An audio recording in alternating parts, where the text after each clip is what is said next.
My name is Leo. For many years, I dreamed of visiting Japan. I watched videos of temples, cherry blossoms, and bullet trains. Finally, one day I decided it was time. I booked my ticket and started packing my bag. I was excited, nervous, and happy all at the same time. I reached the airport early in the morning. The terminal was bright and full of people from different countries. I looked at my ticket again and again. Tokyo, Japan. It felt like a dream coming true. I checked in, passed security, and waited for my flight. When I sat near the window, I felt a small smile on my face. I watched the clouds as the plane took off. Students, families, and tourists sat around me. Everyone looked excited. I thought about all the places I wanted to see: Tokyo Tower, Kyoto temples, cherry blossom parks, and street markets.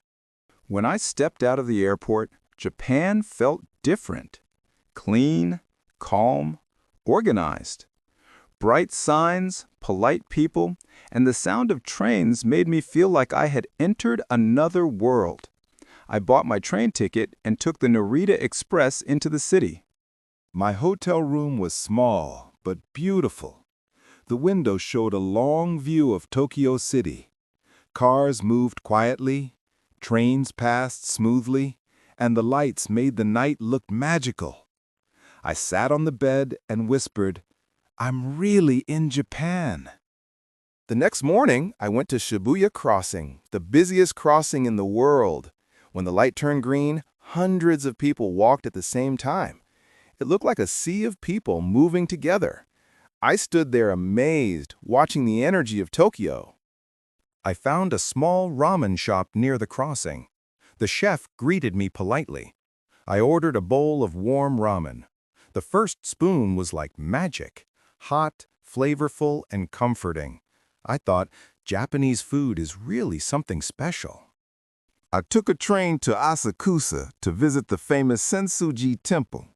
The red gate, giant lantern, and sound of people praying made the place feel peaceful. I walked slowly, took pictures, and felt calm inside. On the third day, I took the Shinkansen, the bullet train, to Kyoto.